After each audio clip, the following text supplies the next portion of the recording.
беттери жоктор, акмактар. Булар бренд хаус атын жамганда мошенниктер болуп атат да. Камчыбек Кыдыршаевич, пожалуйста, суранабыз, бизге жардам берип койгулачы. Ошондо чылдыңдап атат деп Нуртилек туруп алып, колуңан эмне келди кана, эмне кылып алдың депчи. Мен эмгегим күйүп атат ушунчачы. Эч нерсе жок. Азыр кичине арматураларды жерге жаткырып коюптур. Биз 1 миллион 800 миң акчаны төккөнбүз. Жана мени Бренд Хаус курулуш компаниясы тандады. 200 миллион салып бердик ушул адамгачы. Акчаны отсаңыз, убада менен сугарып отсаңыз, мага кайрылат экен да. Только иш тарткан тартылды. Эмне кылып тарткан? Мен бердим убакытта, аткарса аткарды, аткарбаса камалат. Болду, башка вариант. Нурланда жигиттер көп болсун, командаңарга береке. Жер жок дегенде $1 миллион турабы? Жана кеңири башпы булар дегендейчи. Анда стройканы баштай беришиңер керек экен да. Хорошо. Канчасы орукчан болуп, сахар болуп, жакында эле бир эжебиз өтүп кетти ушуну айланчы. Амансыздарбы көрөрмандар, биз кайрадан Бренд Хаус курулуш компаниясынын курулуп жаткан объектисине келдик. Курулуп жаткан деген эмес, бир тагыраак айтканда көптөн бери токтоп турган. Мында биз 2 ай мурун келгенде директору Нурлан Эшбаев аябай сөз берип, мен 2 айдын ичинде бул жакта котловандан көтөрөм, курулушту жандантам деп убада берген эле, бирок эч нерсе жылбаптыр, бир кирпич да койбоптур. Мындан улам ага ишенип күтүп отурган кардарлары, үйүнө акча төлөгөн жарандар кайрадан дагы ушул жерге келип чогулуп жатышат. Канча деген адамдар же үйдөн жок, же акчадан жок жүрүшөт. Могу жерде канча деген 3, 4, 5 балалуу балдар бар. Чүттүгөн кенедей бир үтүктөй болгон жерде квартираны снимать этип жашап атышат ушул адамдын айынан. Мунун үй бүлөсү жыргап кунап жүрөт тетекта чет мамлекеттерде. Эс алып, менин квартирамды оформлять этип берген бир тууганы Америкага кетти. Катын баласын алып алып ошол жакта жашап жүрөт жыргап. Беттери жоктор, акмактар. Силерге сөз да жетпейт. Мен бир эмес 3 квартирага төккөм. Дагы акылдуулук кылып бир квартирамды алып алыптырмын. 2 квартиранын аркасынан самсалап жүрөм. Ушунун канча офисине бардым. Ошо жерден давление болуп жыгылып, мени өздөрү таксиге салган күндөрү да болду. Жеткизген күндөрү да болду булардын. Биздин улуу урматтуу президентибиз биздин ошо кайрылуубузду угуп койгулачы. Бизге бир жардам берип койгулачы.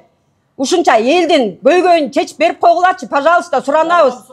Ушул качанга чейин карапайым эл ушинтип эле алдамчылардын астында ушундай болуп жүрө беребиз. Айланайындар, Камчыбек Кыдыршаевич, пожалуйста, суранабыз, бизге жардам берип койгулачы. Айла жок, ушуга келдик. Ушу жерге келип атабыз. Мына кенедей балдар, чычкандай болгон балдарыбызды көтөрүп, квартиралап, самсалап атат. Мен балам 10 жыл мигрант болду. Ошонун кенедейден момтип чогулткан акчасын төгүп берип отурабыз могу жерде. Бул Бренд Хаустун директоруна барсаңыз, кеңсесине барсаңыз, эмне деп атышат алар ушунча күндөн бери? Ой, акыркы күндөрү уже даже кабыл албай калды. Телефонду да баарыбызды деген жанагы черный списокко киргизип койгон. Бул офиси жок, көчүп кеткен.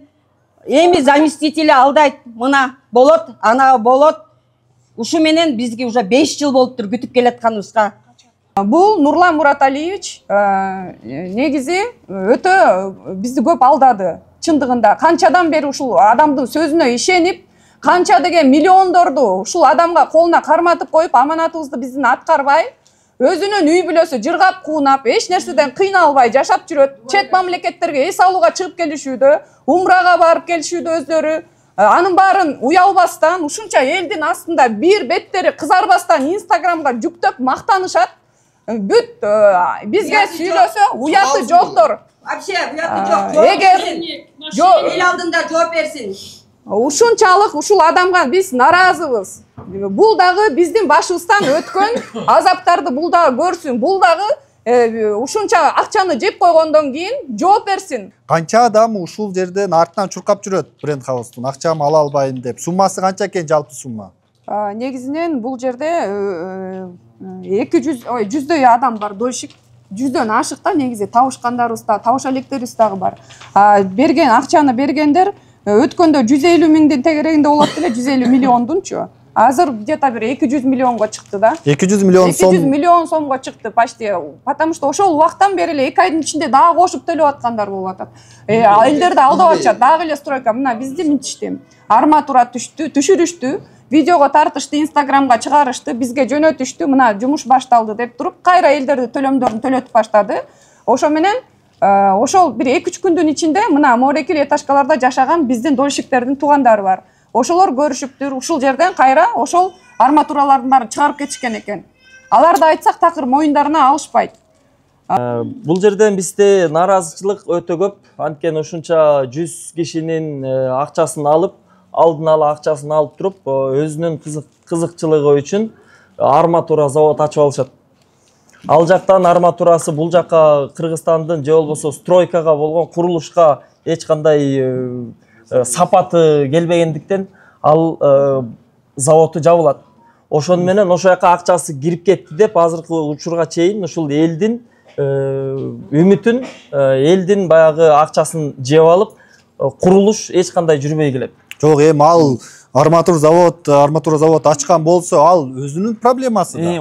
Ал акчаны ушул үйгө салыш керек эле да. Эмнеге ал заводко башка бизнеске жумшайт? Эң туура ошол маселени биз дагы туура түшүнүп, мына ушунча убакытка чейин аны адамгерчилик менен ар кайсы нерсени айтып келишет. Суранат, биз мынакей инвестор табабыз дейт, ошол жака банкрот болуп калдык деп бизди алдап келди да ошол убакка чейин. А бирок биздин чыдамыбыз жок. Азыркы учурда биз бийлик өкүлдөрүнө кайрылат элек, урматтуу Канчыбек Кыдышаевичке, Садыр Жапаровго, анткени азыркы учурда деген ушунча элдин көйгөйүн, канчалаган элдин тагдыры менен ойноп атат. Көп кишилер могул жерде келип алып туруп, давлениясы менен көп кишилер ооруп калып атат, инсульт алып атат. Ата энесине чейин, айылына чейин барууга биз даярбыз. Момча автобус, бир автобус жүктөп алып, ата энесинин үйүнө каяктан болот эле, Алабукабы? Алабукалык, Алабукага барууга даярбыз. Бул адам биздин акчаларыбыздын баарын миллиондогон, мен лично бир комнат квартирамды кычыраган ремонту менен эле ушул Көкжардан ушул адамдын колуна карматкан болчумун. Мага бул 2 комнат бермек болчу. Бул ал жерде азыр өзүнүн таанышы жашап жатат ошол квартирада. Мен 5 жылдан бери квартира снимать этип жашап жүрөм. 30 миңден бер жагы. Бул адам негизи өтө уяты жок адам экен. Мына ушул Нурлан башында туруп, Нуртилек бизге көп кеңештерин берип, биз 24-түн аягында үйдү куруп беребиз сиздерге, күлүчүнү беребиз деген. Мына ошондон бери биз күтүп, биз алыс жерде жашайбыз да, Баткенде жашайбыз, Зардалга жакын жерде жашайбыз. Бул жактын кандай стройка жүрүп атканын билген эмеспиз да, акчаны ошол айма-ай төлөп турганбыз. Анан кийин бир кабар угуп калдык, стройка ошол бойдон турат деп. Канча акча төлөдүңүздөр сиздер? Биз 1 миллион 800 миң акчаны төккөнбүз. Анан стройка жүрбөй аткандан кийин аз эле убакыт болду, төкпөй калдык. Ага чейин биз мындай абалда экендигин билбей төгүп жүргөнбүз. Билбей эле төлөй берипсиздер да, курулуш жүрбөй аткан. Билбей эле төгүп жүргөнбүз. Себеби Нуртилек чалат, ар ай сайын чалат. Тез төккүлө, мынтип жөнөткүлө, тез төккүлө койбойт. Анан биз дагы ишеним менен акчаны ак дилден, ак жүрөгүбүздөн төгүп жүргөнбүз. Биздин канча ден соолугубуз кетти. Түн уйкубуздан калып, канча ойлонуп, канча стресске түшүп, эми кандай болот экен? Канча кара терибиз менен тапкан акчабыз кайда кетти экен деп канча стресске түшүп атабыз. Арматура завод ачкан, көлдөн карьер ачкан, Жалал-Абадта карьерим бар деп айткан, ошонун баарын көрсөткөн. Бүт баарын көрсөткөн, ушунун баары менен ушул казылып атат, чыгып атат. Мен ошону сатсам, мен ушул үйдү салам деген андан бери 5 жыл болду. Бир таш көтөрүлгөн жок, биздин стройкада бир таш көтөрүлгөн жок. Сиздер укук коргоо органдарына кайрылдыңыздарбы? Ушул иш боюнча бүттү, эмне эч нерсе жок экен, алданып отурабыз, чара көрүп бергиле деп. Ооба, албетте кайрылдык. Мынакей бизде азыр колубузда 3 заявление бар. Камчыбек Кыдышаевичтин өзүнө, Садыр Жапаровдун өзүнө дагы, анан генеральный прокуратура, ген прокурорго да барып кайрылдык. Кагаз түрүндө бардыгы бул жерде деген 57 адам, жок. 73 адам заявление жазылыптыр. Эмне үчүн бул изумруд объектиси Октябрьский райондо турса, бизде Октябрьский ровуду биздин заявлениябызды кабыл албашы керек. Бизди Ленинскийге жиберип атат. Если объект Октябрьский райондо турса, ошолордун бардыгы тең бул жакта бир органга жөнөтүп атат да биздин маселебизди чечип бербейчи.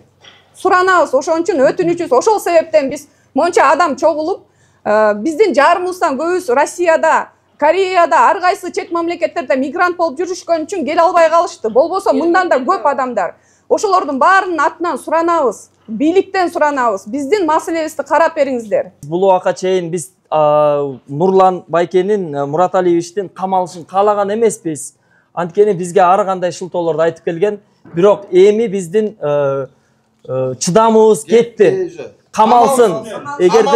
Эгерде камала турган болсо, анын жашырып жаткан башка бизнестерди ачыгат. Биз угуп атабыз, ар кайсыл жактарда маалыматтарыбыз бар. Анын жашырып жапкан бизнестери бар экен.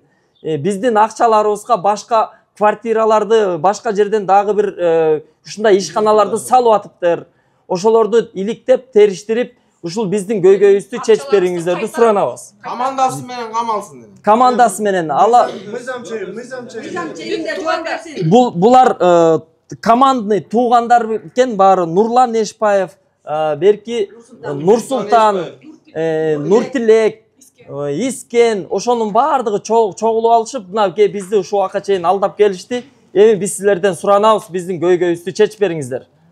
Башка окуялар болсо, бат эле реакция болуп, маселе чечилип атат. Анан бул Нурлан Эшпаев жетектеген Бренд Хаус компаниясында ким турат үстүндө? Буну калкалаган бирөөлөрү барбы?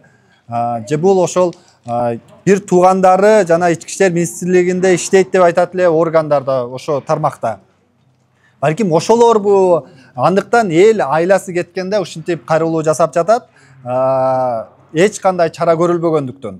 Андыктан ушул ишти бийлик жетекчилери дыкат карап, мындай жүздөгөн адамды, бул деген жүздөгөн үй бүлө. Буга чейин да айтып келгенбиз, булар ушунун айынан акчасын берип алып, айына 20 миң, 30 миң, 40 миңден башка бирөөлөргө батирдин ижара акысын берип төлөп отурушат. Булар дагы чөнтөгүнө зыян болуп атат. Ошол акчаны бул башка батирдин ижара акысына бергенден көрө өзүнүн үйүнө салса, ички ремонтун бүтүрүп алмак да. Булар Бренд Хаус атын жамган эле мошенниктер болуп атат да. Бул жерде бир эле объектидечи, бул жерде аз эле киши келди. Бер жагы бул жерде 122 киши ушул жерде күйүп атат. Мындан сырткары дагы 2-3 объектиси бар булар. Общий 400-500 киши үй бүлө бул жерде сыздап атат да. Бир дагы үй бүтө элек мына. Анан эми ушунча мен түшүнбөйм да, таң калам да. Канча жерге кайрылдык, кат жүзүндө да кайрылдык. Баарына кайрылдык, эч кандай результат жок да. Анан эми ушул мүмкүнчүлүктөн пайдаланып дагы бир жолу кайрылайын. Урматтуу биздин президентибизге Садыр Нуркожоевго жана УКМКнын төрагасы Камчыбек Кыдыршаевге кайрылам. Урматтуу Камчыбек Кыдыршаевич, өзүңүз болуп жатсаңыз, ушуну бир өзүңүз көзөмөлүңүзгө алып койсоңуз жакшы болот эле. 5-6 жыл болду ушинтип чайналып, күндө келебиз, алыстан келип кетебиз. Мына үй жок, ар кайсы жерде жашап жүрөбүз да. Мен ушу атам экен деп мына эми бир жети сыймыктанам, канча ден соолугумду бердим. Эми ушинтип башка иш түшүп, муну талаада калганда бир өзүңүз бир көзөмөлүңүзгө алып чечип берип койбосоңуз болбой калды да. Суранабыз. 2021 күз айларында договор түзүлгөн. 2024 ушу күз айларына бүтүрүп бермек. Биз өзүбүз Москвада болдук, акчасын салып турдук. Келсек эчтеке жок. 2 миллиондой төлөп койдук. Биз наличка төлөгөн эмеспиз, бирок машина 2 жолу машина таштап кеткенбиз өзүбүз. Атам, энем болуп лично Эшпаевдин өзүнө, офисине келип. Нурлан Эшпаевдин өзүнө. Анан эми айла жок. Балаңызды көтөрүп алып келип, артынан чуркап жүрөсүз. Жүрөбүз. Балдар менен Кара Балтадан келем, Ысыкта такси менен. Каякта жашап атасыз эми азыр? Кара Балтада. Аябай катуу ишендирип башташкан, рекламаны аябай катуу элдикинен өзгөчө беришкен.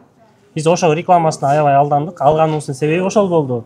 Себеп дегенде ал жерде рекламада депутаттар бар, Нуржигит Кадырбеков, ошол жүргөн, ошого ишенип. Ошон үчүн Нурланда жигиттер көп болсун, командаңарга береке, жолуңар ачык болсун. Ушундай жигиттерди колдогон, коргогон, жолдогон эл дагы бактылуу болот. Атайын батаңды бергени, алыстан аттартып келгендер да бар экен. Иши кылып, колдоп, коргоп, жолдоп келгендерге баардыгына рахмат. Именно ошол ишиге ишенип алып алган бир эки байке бар. Мен ошол кишини ишенип алдым эле депчи. Анын деле күнөөсү жок болуш керек, бирок ошол ырчылар бар бул жерде. Ошол реклама кылганда булардычы биз ошолго ишенип ушунча киши жабыркап отурабыз, ошолорго ишенип ала алгандар. Действительно бар да. Мен Бренд Хаус курулуш компаниясын тандадым. Жана имараттары жакты. Нурмат менен чогуу тандагыла. Бренд Хаус курулуш компаниясын мен тандадым. Жана мени Бренд Хаус курулуш компаниясы тандады.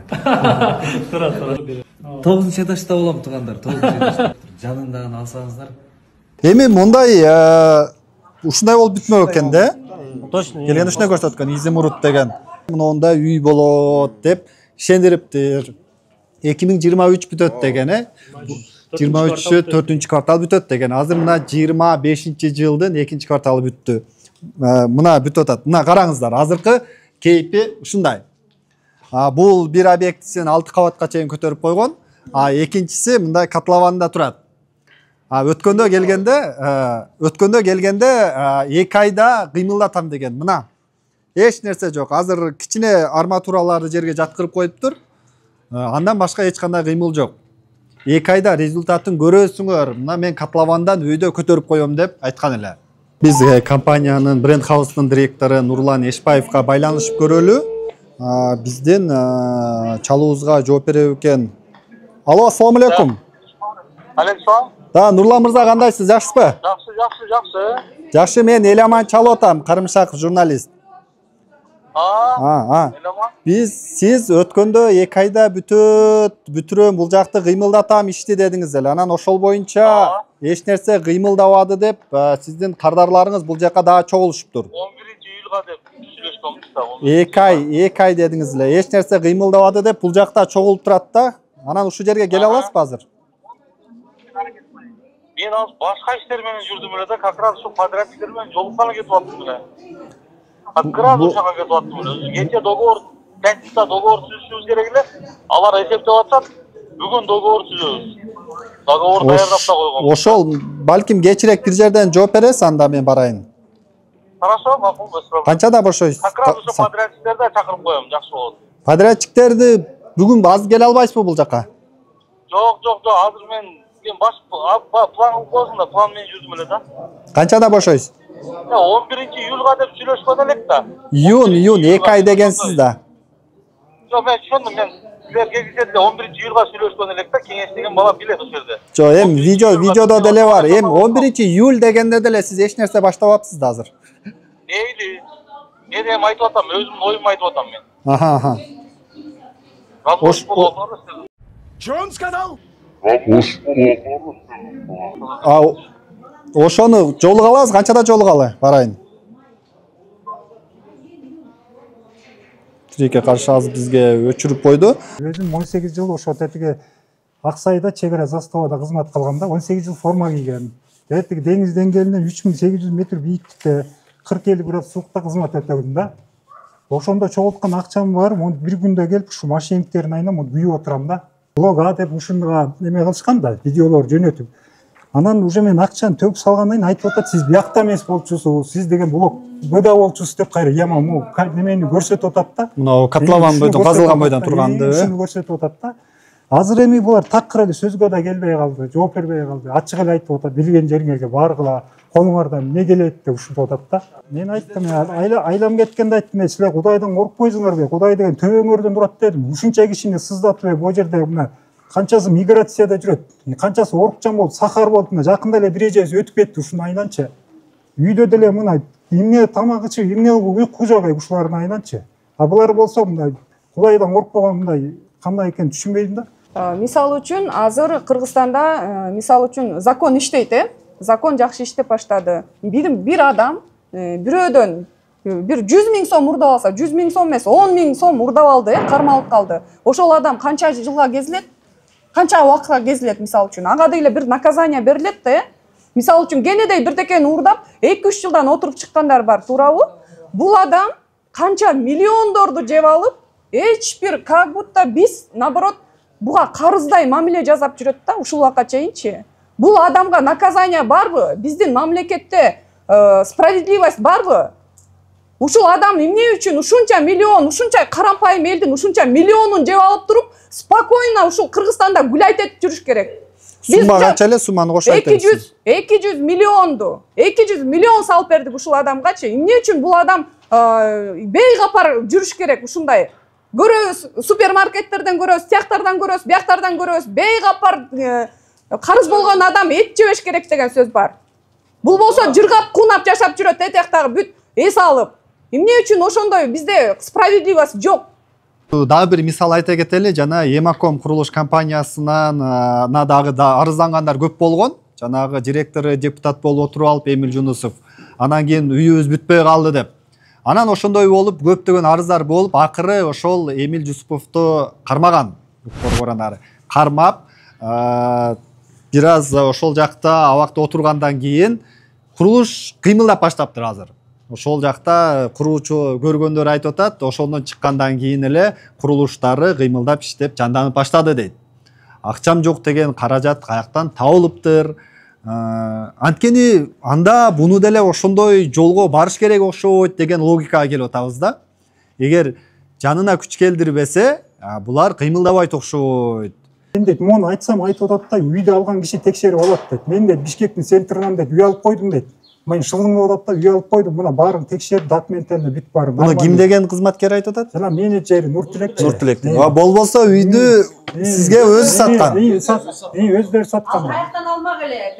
Бүт элдин акчасы да, ошонун баарычы. Элдин акчасы. Булар аябай кызык го жана. Анан айтып атат да, шылдабагансызчы. Эмне кылсаң ошо кылыңыз, азам биз билбейбиз дейт. Колума акчаны санап берген жоксуз дейт. Билген жериңизге барыңыз дейт да.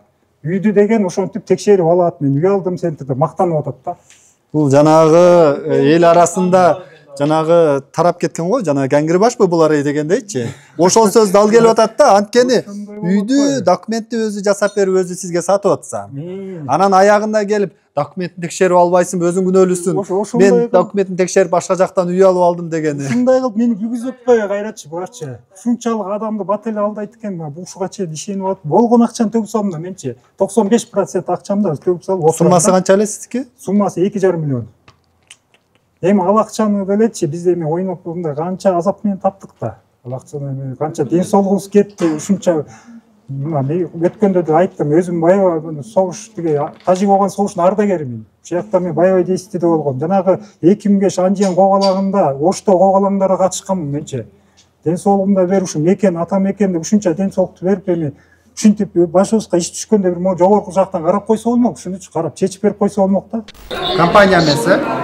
Аты жөнүңүз ким? Алимжанов Толкунбек, отчествоңуз? Аскарбекович. Азыр бизге ушул жана Нурлан Эшбаевка чалбадык беле. Чалгандан кийин бизге бирөө чалып, мен атым Алимжанов Толкунбек, мен ИПнын негизинде иштейм, компаниям жок. Мен подрядчы болуп бул жака кирип атам, үйдү мен бүтүрөм, бүгүн биз келишимге кол коюп атабыз деди. Өзүнүн атын сурасак, Алимжанов Аскарбек Толкунбекович деди, бирок биз Толкунбеков Алимжанов Толкунбек Аскарбекович деди. Биз ошол убакта эле бул жакта тургандар ал кишини тааныйт экен, минтип анын мошенник деген сүрөттөрү жүрөт интернетте. Буга чейин дагы бирөөлөрдү алдап кеткен деп ушинтип интернетте изделип жүрүптүр.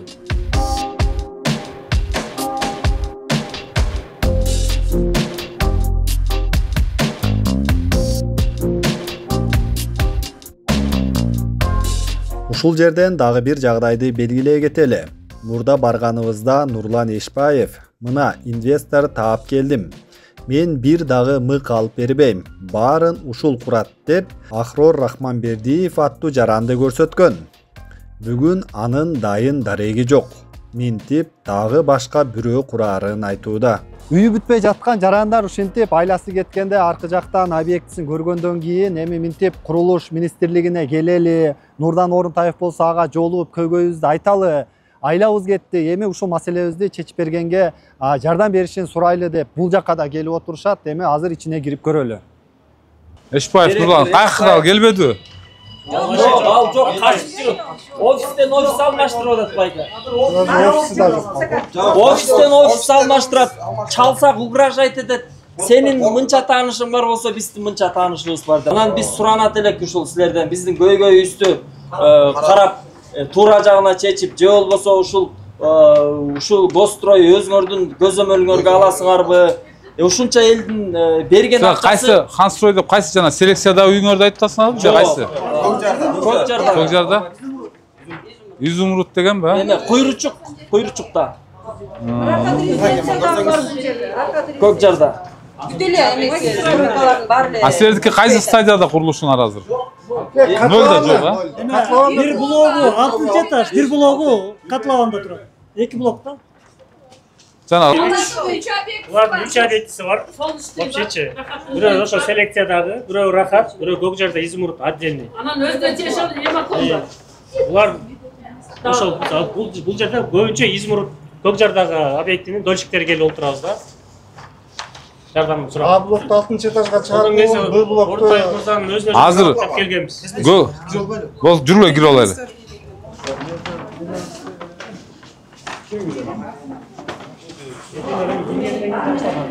Болду? Что там, решили? А?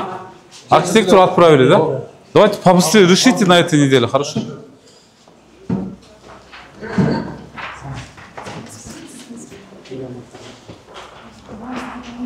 Берде кичине кондиционер деле жок па?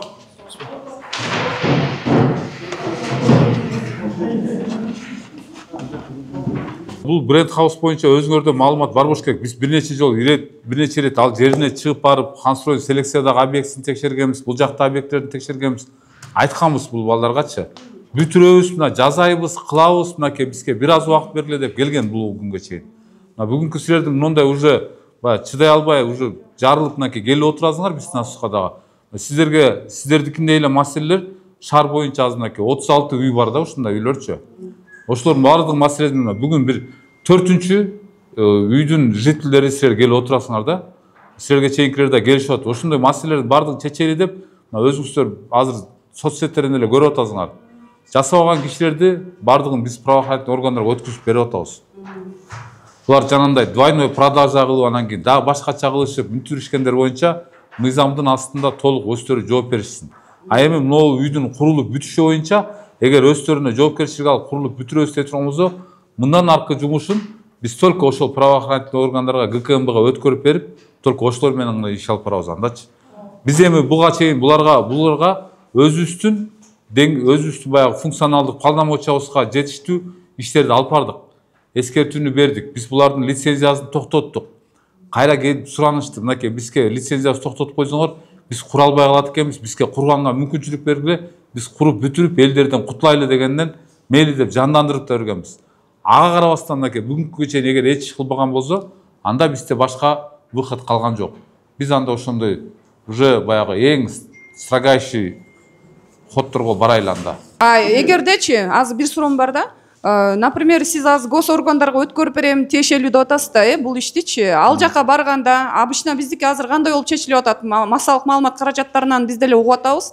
Бул өткөрүлүп берилет, иш барат дагы директорду камайт.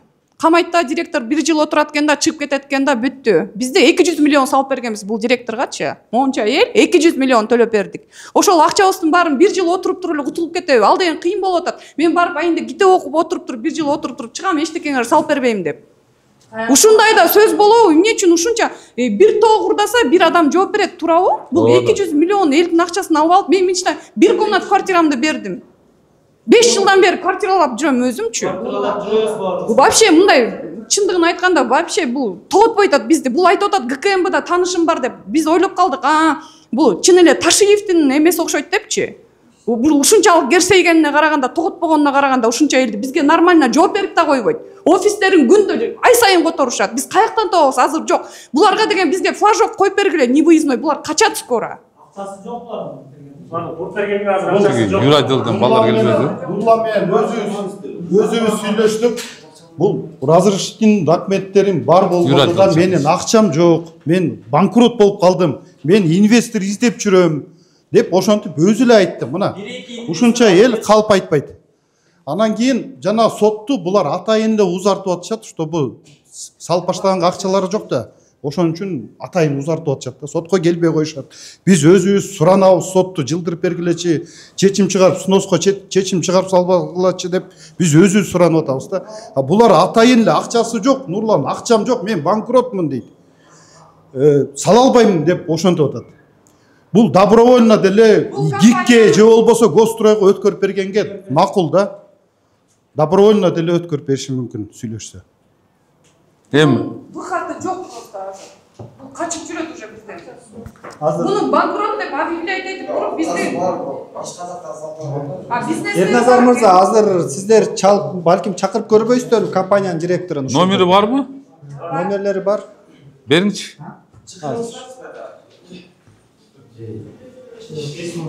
Биздин максатыбыз ордундагы 702 А биз эмне кылып атабыз азыр? негизи ошондо WhatsAppка келдик деп айтып атат. 0702 554 Канча? 554 500 бир аз туруп турчу. 554 702. Алло. Салам алейкум. Нурлан бекен? Бул Эрназар Минстройдон азыр мага бул жерден элдер келип кайрылышып бир 50 адам келип атат, 60-70 адамдай почти. Сиздердин маселеңиздер боюнча сиздер Минстройго келип бербейсиздерби? Канчага келе аласыздар?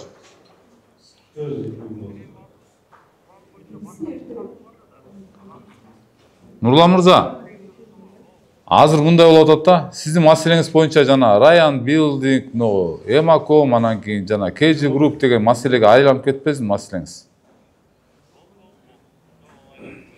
15 мүнөт убакыт келе аласызбы? Канча мүнөттө келесиз?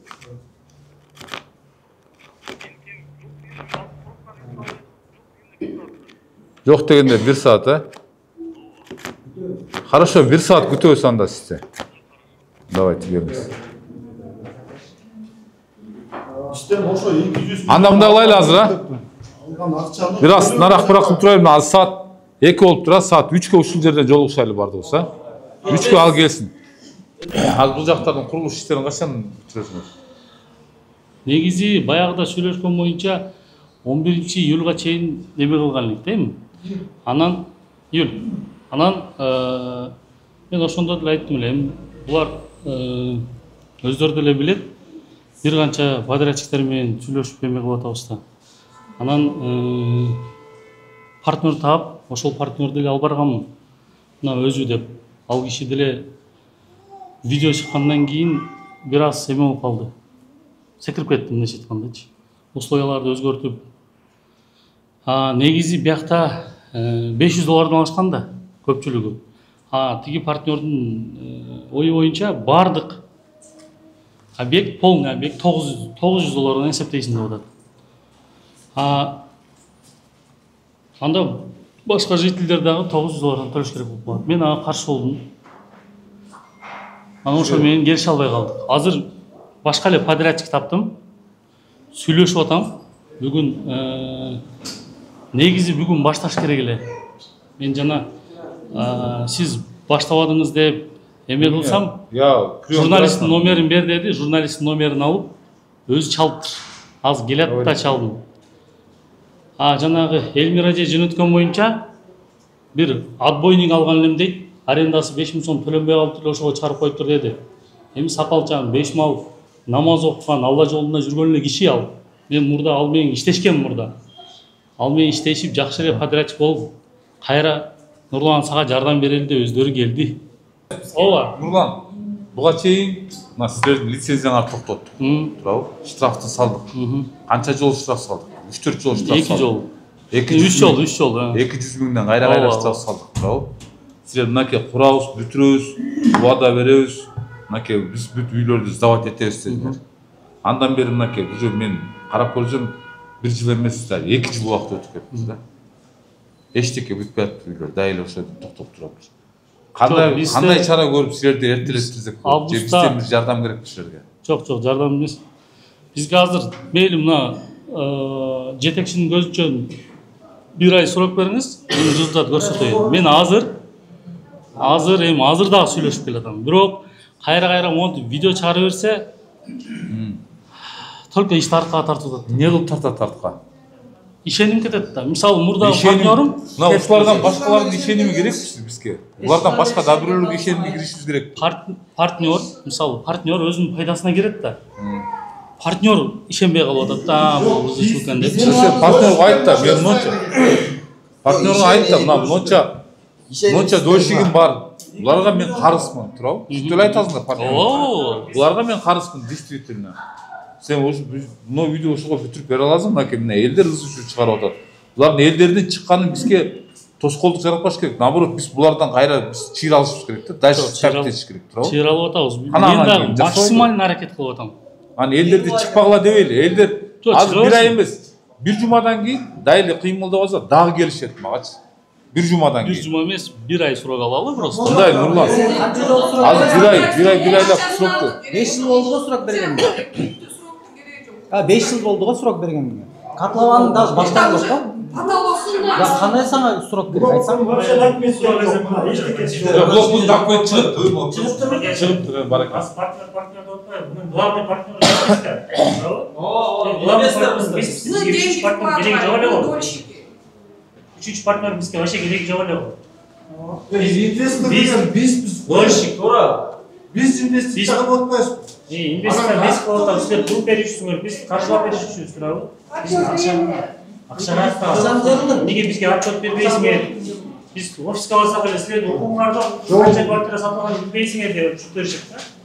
Yo'q, bu ақшаны emне bo'lgan?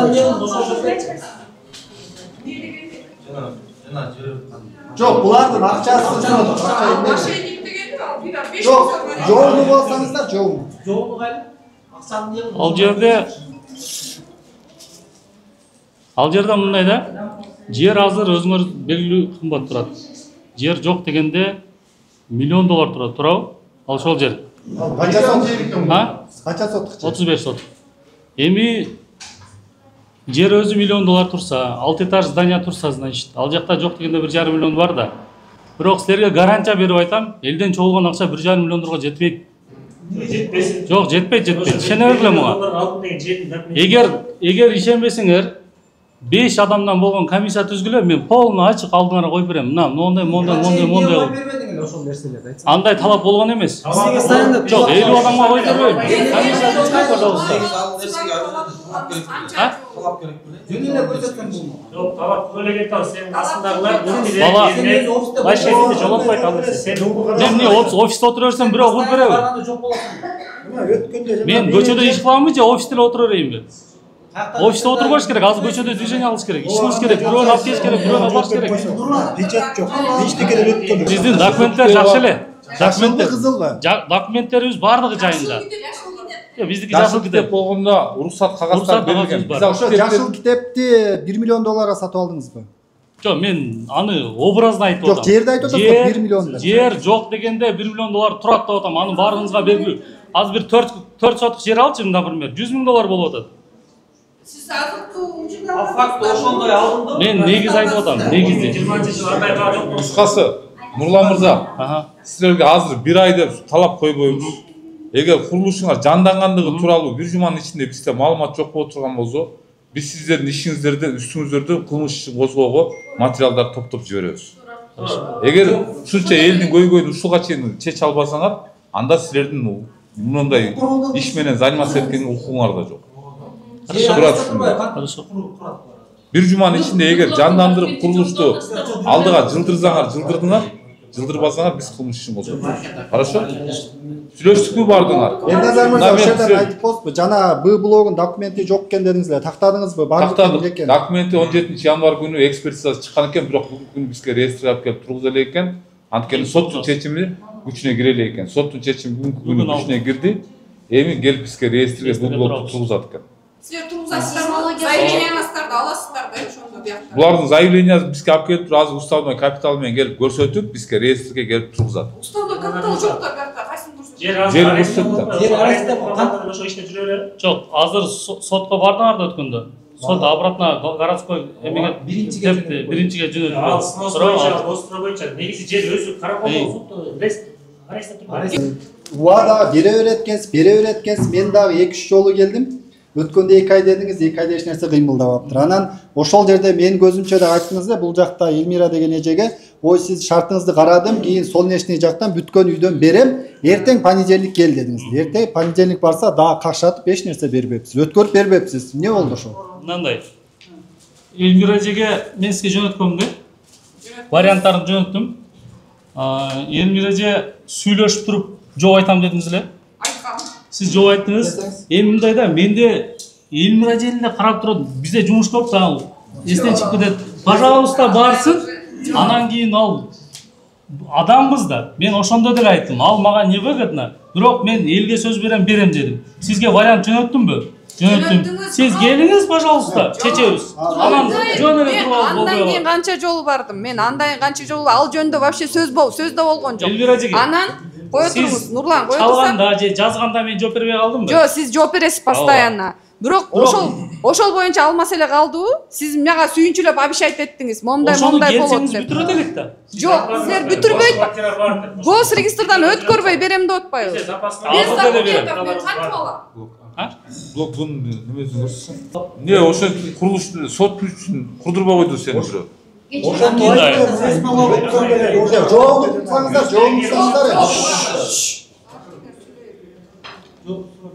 Биз сот болуп атканда мен буларга не деп айттым? Мисалы, биринчи биз баштаганда ошол жерде аламдан бир житель видеого тарап жөнөтүптүр прокуратурага. Келип жапырып койгон. Андан кийин кайра барып документтерди көрсөтүп, кайра ачтырганбыз. Андан кийин дагы бирөө ошондой кылды. Ошолорду айткам. 2-3 жолу жаптырып койду бизди. Штраф салды. Сиздер сиздин органыңыз барып 200 000 штраф салган бирде. Ошолорду айттым. Сөзөчөн салбайт да ошо штрафты. Стройкага тиешеси жок деп атпайбы ал нерселердин? Ошол документтерди алар биздин териштирүүлөр стройкага тиешеси, биз токтотобуз. Биздин берген указанияларды устранение кылмайынча курулушун токтотобуз. Ал биз мисалы бир жерин сетка менен тоспой койсоң деле барып туруп штраф салып атат азыр. Өт бардыгына штраф салып токтотот. 2 жылдан бери акыркы сот болуп атат, туурабы? 2 жылдан 2 жыл болуп калды ошол сотко. 19-жылда акыркысы болду. Ошондо силердин юристтериңер барды. Сотко мына элдер турат, баарыбыз катыштык. Сотко айтты. Монча жылдан бери бизде сот проблемабыз бүтпөйт. Ошон үчүн биз кылганга укугубуз жок болуп атат. Азыр барып бир киши койсок эле булар дагы штраф салып атат деп. Сотко биз мына жителдер айтып берсеңер өзүңөр деле айтчы. Булардын юристи бар, ошентип айтып кетти. Кыскасы мамлекет жагынан кутугулууну байлап атат. Ошентип эле айтып. Биздин кутугулуу байланып атат. Жок. Биз биринчи заключениени алып атабыз.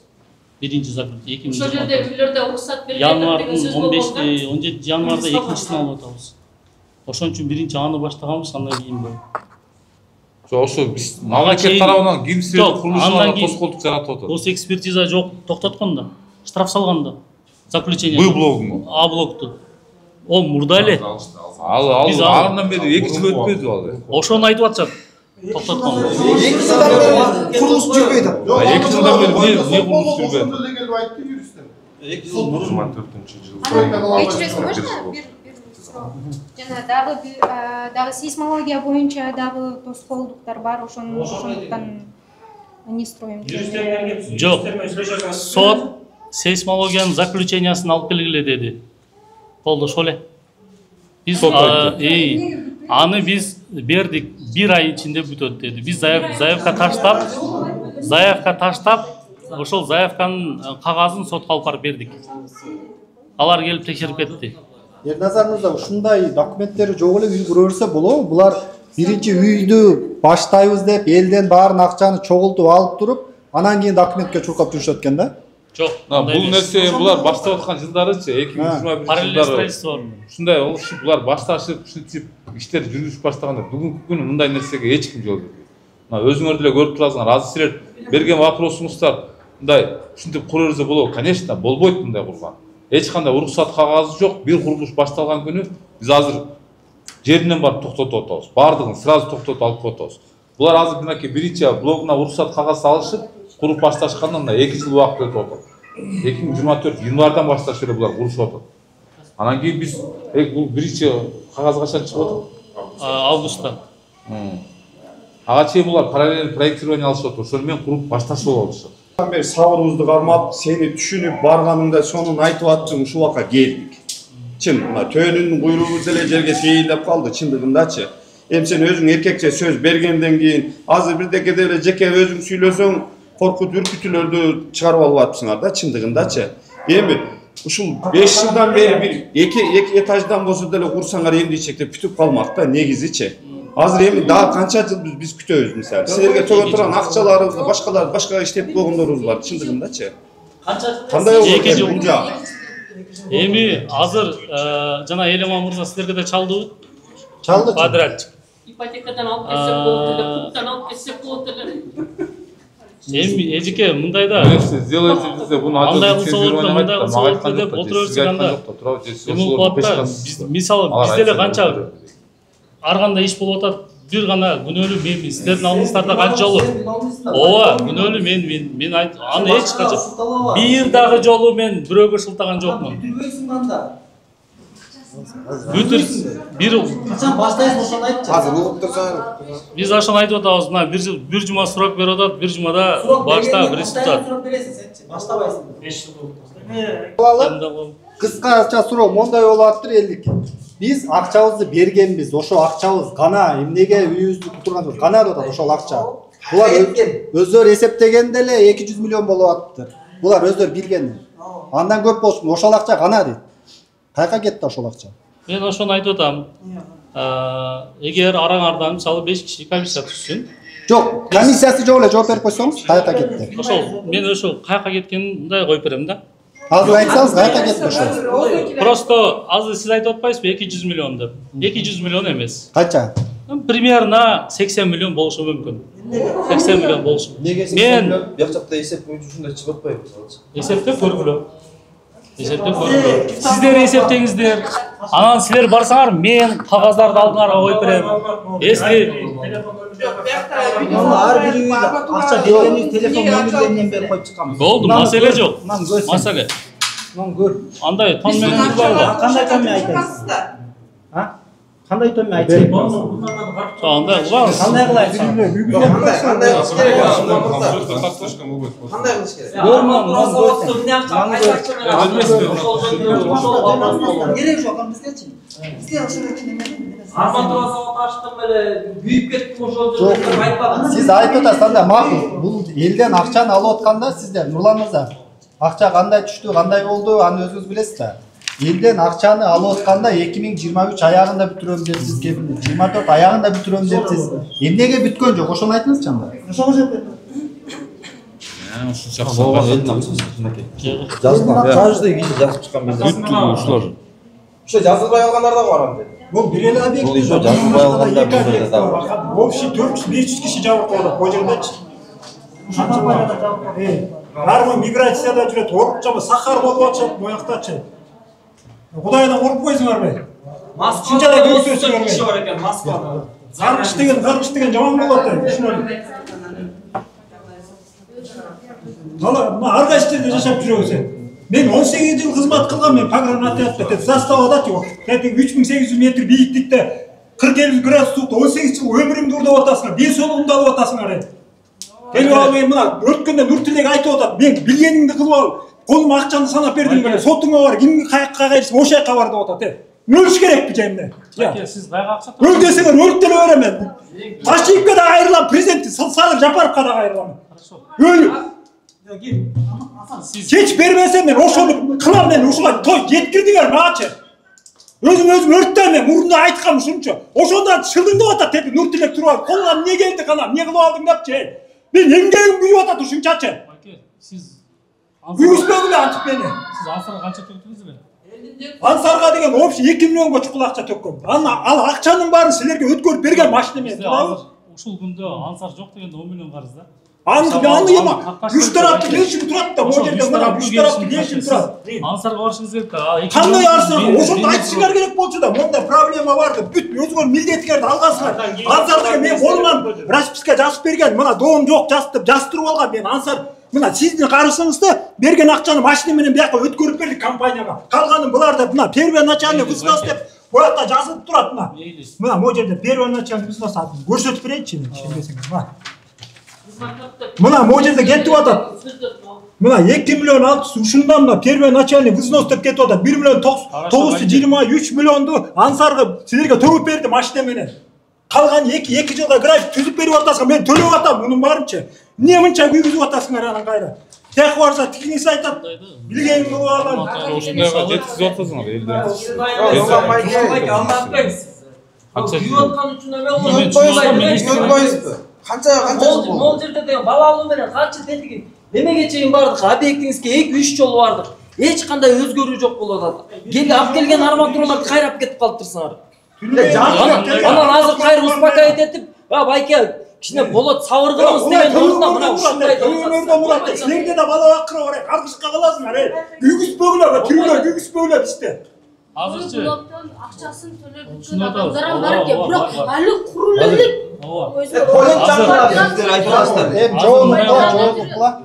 Азыр мындай кылабыз.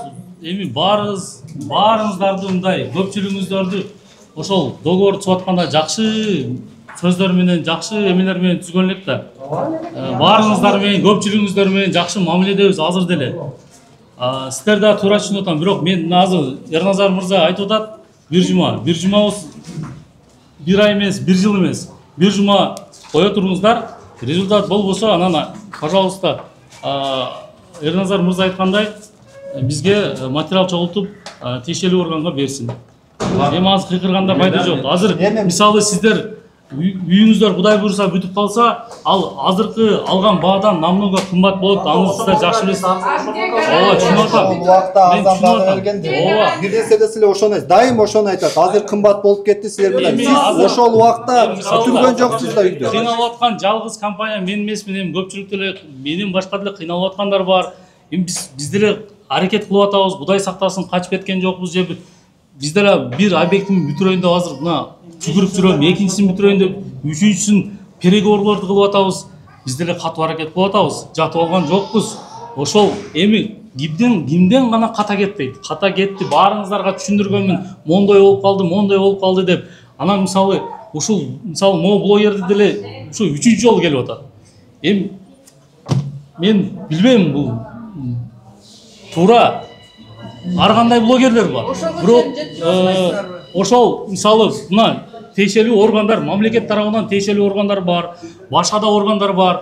Анан билбейм анан эми элди кашатып отсаңыз, убада менен сугарып отсаңыз, мага кайрылат экен да, ошо бийлик жетекчилерине үнүм жеткирип бер, ошолор чара көрсүн, биздин алыбыз жетпей калды деп. Ушуну түшүнбөй атасызбы? Эми кийинки суроону берип кетейин, жана эмнеге 2023-жылы бүтүрөм деп келишим түзөсүз бүтүрө албасаңыз? Биз анда эми айтып атам, элдер жакшы билет. Биздин өзүбүздүн графигибиз бар эле, жакшы пландарыбыз бар эле, башталганда графиктерди түзгөнбүз. Бирок ортодо анча-мынча кыйналып калдык, ошого бир аз стройка токтоп калдык. Эмне болуп кыйналдыңыз? Эми ал чипсы завод болсо же бир нерсе завод болсо мен түшүнөт элем. Арматура арзан болсун, же дагы бир нерсе арзан болсун, ошол элдерге арзан жилье берели, кылып берели деген эле жакшы тилек болчу. Ошол элдин акчасы да ошо арматурага салынган акча. Мындайда бир объектке 5 миллион доллар акча кетсе, элдиги 3 миллион же 3,5 миллион эле болушу мүмкүн да, калган компания салат. Любой компаниядан сурап көргүлө аны. Акырында эле баягы пайдасын албаса, башында пайда жок болот бардык эле компанияда. Жок, ошондо элдин акчасын эмнеге арматура заводко салып ийип, ал жактан банкрот. Сиз ошондо айттымбы? Сиз азыр айттымбы мен арматурага салып койгонумдан жок андай болот. Мен айтып атам ошону. Пожалуйста, комиссия түзүп 5 адамдан 6 адамдан мен түзгүлө. Пожалуйста, барып, ким канча берди, эмне берди, такташайлы. Мындай кандай кыла аласың деп сурап отурбай. Мен бердим убакытта, аткарды, аткарбаса камалат. Болду, башка вариант. Анда стройканы баштай беришиңер керек экен да. Хорошо. Анан башталсын айтып коюш. Өткөндө Асылкан деген аял дагы келген экен. Сиз келишим үзүп, анан кийин ал атайын Россиядан келдим деп кайрылды эле да. Сизге да жолуккан экен, анан расторжение кылган экен, акчаңы тигинде берем, мында берем деп, аныкын да какшатып бербей атсыз да.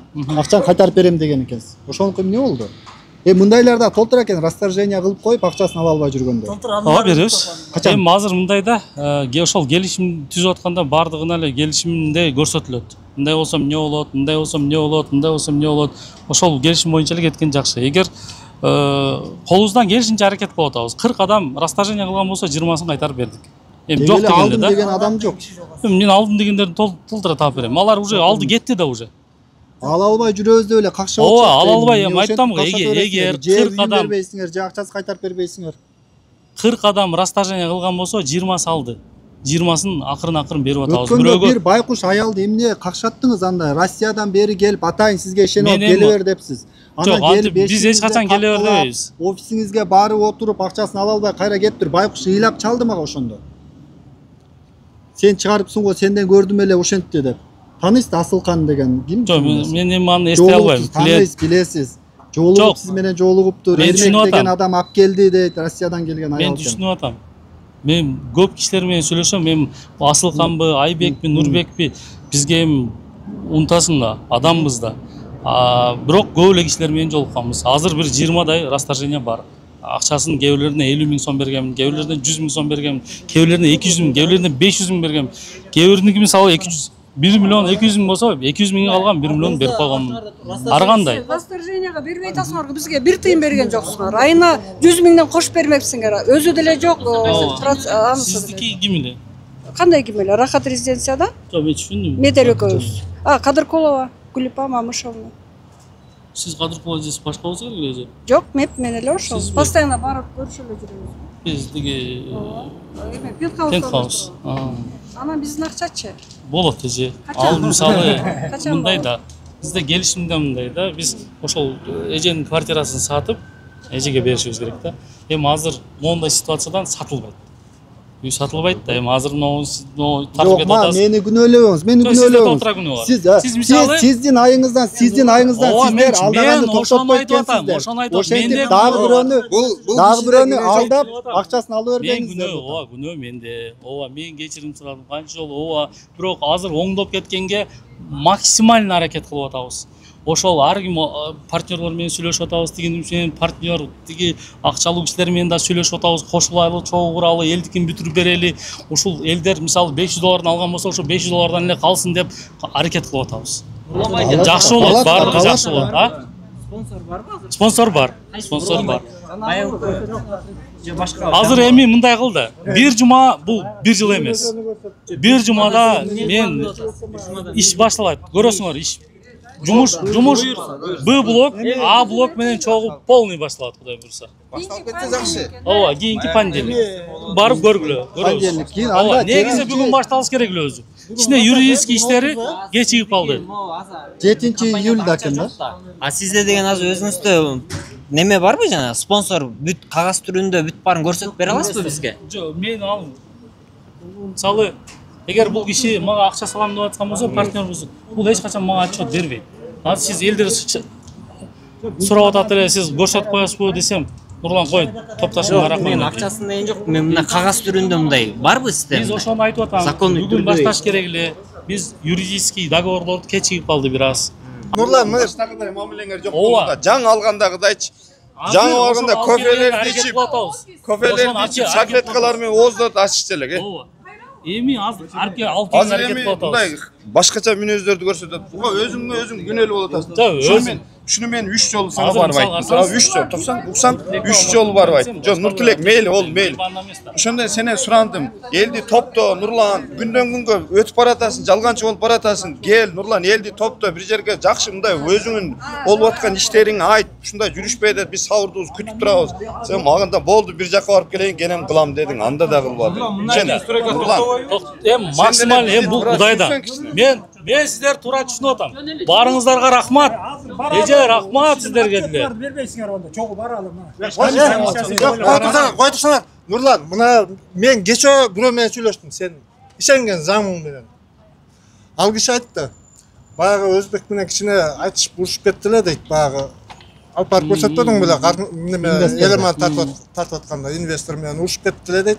Азыр тил табышып калды, Кудай буйрса эртеңден баштап арматурасын түшүрүп баштайт деп Эрмек айтты мага. Ал сен бүгүн болсо башка немени алып келип бизге көрсөтүп атасың. Эми кандай ишенебиз кимге? Бир жума. Тез эле өтөт. Кимге ишенебиз? Эми карасаңыз, сага ишенебизби же заңга ишенебизби? Эми запас болуш керек, запас. Мисалы да эми ал. Сөз уккан толук жок адамдарда Bir şey olsat berdi ostro ya. Bunda da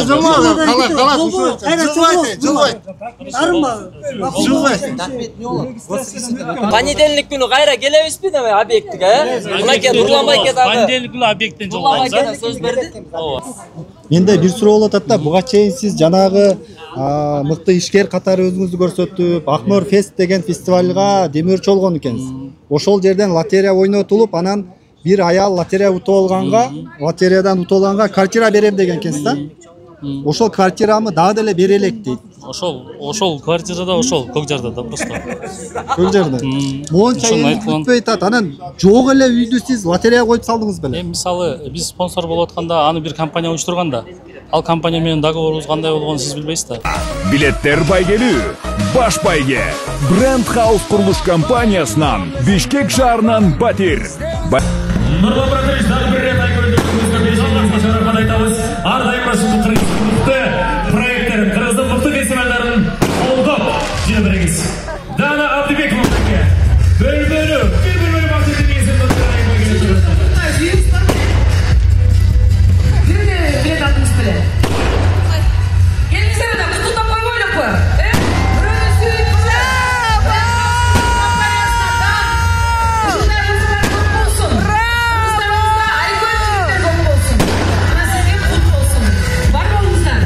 Жок, договор мен даяр үйдү меселе жок эле үйдү биз башында эле айтканбыз.